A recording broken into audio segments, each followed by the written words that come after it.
I must provide detailed information about my doctor's appointment to get approved for paid time off? Are you absolutely sure? Well, if you say so. A few years ago, I worked in an office with some pretty strange and crappy rules. One such rule was that while we could apply personal PTO, paid time off, for any reason, management needed a detailed summary of the reason before they would approve. This resulted in several instances of co-workers applying for PTO for things like funerals and birthdays and being told the current project deadline is more important than your niece's birthday, or do you really need to attend your mother's cousin's funeral? That doesn't sound pressing. It was a really toxic system that resulted in some turnover from co-workers who were sick of being held hostage over PTO. Furthermore, both the department manager and the HR manager needed to sign off on the PTO request, which resulted in some frustrating situations where one approved, but the other did not. It did not help that the HR manager was a dick. Pretty much the only time you could expect to be approved was for court dates and important medical appointments. But you still needed to provide details, even if it happened to be a very personal medical or legal situation. This does not strike me as legal, but, sadly, this isn't the first time I've run into this working in Texas. One more bit of context. My department manager was also a jerk. Without going into too much detail, he was a power-tripping sloth who liked to harass women, like me. Let's call him Jerk, and the HR manager Dick. We all hated both of them. On to the MC.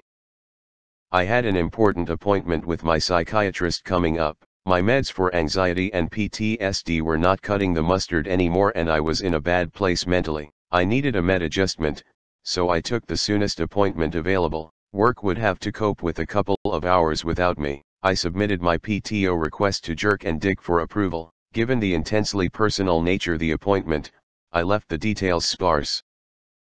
It was rejected. Both Jerk and Dick said in an email that I needed to give details about my appointment in accordance with company policy. Jerk had the nerve to call me into his office and chide me over my unacceptably terse PTO request. You know the rules. Why would you waste my time with such a brief request? You know I can't approve this, etc. I was pissed. But as I stood in my cubicle, it dawned on me that I could get back at Jerk and Dick merely by complying with their own rules. I formulated a plan. I sent an email to Dick and CC Jerk, always CYA folks. I said, "Are you sure you need the details of my appointment? Are you positive?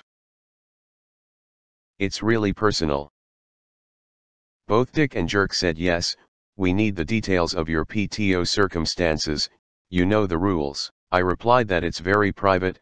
Are you sure I need to talk about it? We sent some emails back and forth until I was sure I had a solid paper trail. Then I decided, well, if they really need my personal medical details, which I still think is illegal, but whatever, then I suppose I better give it to them. I submitted a new PTO request with all the relevant information, that I was going to see my psychiatrist for an urgent appointment. I needed to be seen at the earliest possible time because I was having thoughts of hurting myself, because I have PTSD from being raped in foster care. I threw in some details about what my foster father did to me, how I went numb and used drugs to cope, how I was hospitalized as a teenager for a suicide attempt. I also screenshot and emailed my request to a few of the higher-ups, saying my previous request was insufficient, so I wanted to make sure I got it right this time. I submitted it. There were no snippy emails this time.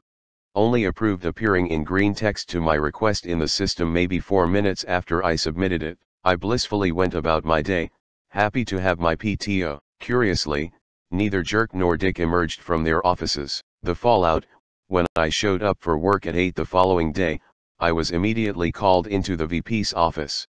One of the higher managers and a woman that I recognized from legal were also present. VP politely asked me to sit and kindly explain the grotesque email I had sent out yesterday. He was a polite but rather out of touch older gentleman. So I made myself clear. I needed PTO for a very personal doctor's appointment, and my previous request was denied by both Jerk and Dick for being too brief, and Jerk even called me in his office to complain about my wasting his time. I didn't want to be rejected again, so I made sure my request was as detailed as possible. I also passed it on to management to verify that the level of detail was up to snuff when it came to corporate guidelines. And yes, I do have PTSD, it's all true, and they can reference my ADA paperwork in HR for more information. VP asked me a couple more brief questions. He then apologized for the hassle, said I was being credited some extra PTO for my trouble, and that the company would be reviewing its approach to the PTO approval process. I was then dismissed back to my desk. I received written apologies from Jerk and Dick that very morning, hand-delivered by a tense and rather petrified Jerk. I think legal put him up to it. Both Jerk and Dick went out of their way to avoid me for the remainder of my time at the company, which was a blessing. The few times we were forced to interact, they spoke very quickly and looked desperate to end the conversation. I guess my PTO request was a little too intense for them. Whatever the case, it was the end of Jerk's little power trips, at least with me personally. Also, that same morning, we received a company-wide email marked as important. There was a change in the PTO policy. Requests with regards to medical and other sensitive reasons no longer required detailed explanations, effective immediately. Bonus, one of my friends in HR, well, not really a friend, but a woman who liked to discuss crocheting with me at the water cooler, showed me an internal email from Dick to all HR staff. Every PTO request from me personally was to be approved immediately and without question. I tested this later that summer by requesting a day off to watch Netflix. That's specifically what I put in the request field. I planned on quitting soon, so I was in a flippant mood. It was approved immediately. I think they had me flagged in their system. Truth be told, I could have probably taken a whole month off and gotten paid for it, but I didn't push my luck. I left the company for a much more tolerable, less toxic, higher paying job about 6 months later. And yes, my appointment went well and I'm doing better now. I started attending a trauma support group, met my SO, and I've even been able to reduce the dose of one of my meds. Now to the comments. Serves them right, and I think that really is illegal. Good for you. OP replied. I think they knew that too, but just enjoyed the power trip of knowing an employee's medical history. They said in orientation that the company would never ask about private medical stuff, and yet requests were rejected until they had the details of your health. In my more cynical moments, I've considered that it was a deliberate strategy for identifying employees likely to miss work or need the company health insurance. There was a lady fired shortly after I was hired. She had been with the company for years, but she mysteriously started getting written up for dumb things after she was diagnosed with an autoimmune disease. There was a lady fired shortly after I was hired. She had been with the company for years, but she mysteriously started getting written up for dumb things after she was diagnosed with an autoimmune disease. That's absolutely horrifying. I got such a chuckle out of this. Back when I worked in a kitchen, I walked in one day to a crowd gathered. A gal gleefully asked when I'd lost my virginity. I said it was a while ago. Gal, no. No. Tell us how old you were. Me, you don't need to know. Gal, don't be shy, just tell us. Me, well, I was raped when I was 14. Crowd dispersed immediately. I used the voluntarily or involuntarily. They're different, you know. Man, did that shut them up. Oh, that's a standard in my friend group. The majority of my friends have ages for both. I am thankfully not one of them, but I am a survivor. The whole "what's your number" of sexual partners question is fun too, because that is always the next question asked. Do the non-consensual ones count? I mean, calling rape sex like smacking someone with a shovel and calling it gardening, so I'd wager no, but it goes up by a few if we include those. Fun times. I'd like to say for the record that I can't take credit for the comment about the shovel. That's from an old Tumblr post I saw on here years ago.